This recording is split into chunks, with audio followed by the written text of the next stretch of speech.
européen. 100 jours pour convaincre, c'est le titre de la nouvelle mission que s'est donnée Dominique de Villepin. Un peu plus de 3 mois en fait pour redonner confiance aux Français. La tâche évidemment s'annonce périlleuse, mais le nouveau Premier ministre multiplie déjà les signes de sa détermination. Et notamment en matière d'emploi, une bataille qu'il veut prioritaire, c'est ce que Dominique de Villepin a déjà expliqué ce soir à la télévision, alors que les membres de son gouvernement ne sont pas encore officiellement choisis, sauf pour ce qui concerne Nicolas Sarkozy. Toute la journée, les consultations se sont poursuivies à l'Élysée et à Matignon. Patrice Machuret. Son premier rendez-vous matinal, Jacques Chirac. Dominique de Villepin passe 1 heure avec son mentor, le temps de peaufiner un peu plus le futur gouvernement. Les noms circulent, le locataire de Matignon aussi. Il file au Sénat. Après les députés hier, une autre opération séduction des élus de la République. Son objectif, 100 jours pour redonner confiance aux Français, avec une priorité affirmée ce soir, l'emploi. Je crois qu'il faut tout tenter dans cette lutte contre le chômage, une fois de plus, dans le dialogue et dans le respect de notre propre identité, dans le respect de notre modèle social auquel nous sommes tous profondément attachés. Au siège de l'UMP, Nicolas Sarkozy s'active lui aussi. Une entrée muette.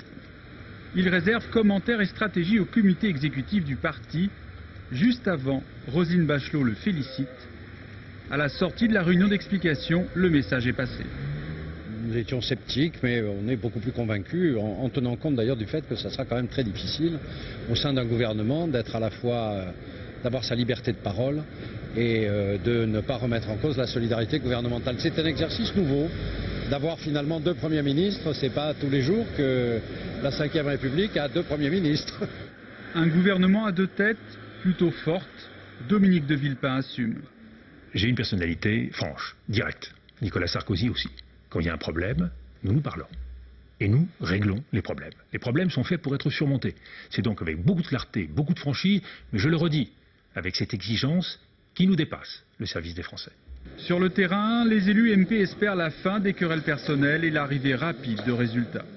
Si c'est un tour de magie pour faire croire aux Français qu'il y a un changement, cela finira très mal.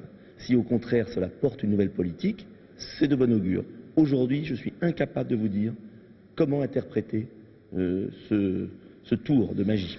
Ce sont maintenant des noms qui doivent sortir du chapeau. Dominique de Villepin a consulté toute la journée à Matignon en recevant Jean-Louis Borloo puis Thierry Breton avant de retourner à l'Élysée de nouveau en fin d'après-midi. Le casting officiel devrait être connu demain ou vendredi et d'ici là, entre les pro-Villepin et les pro-Sarkozy, c'est Jacques Chirac qui servira d'arbitre.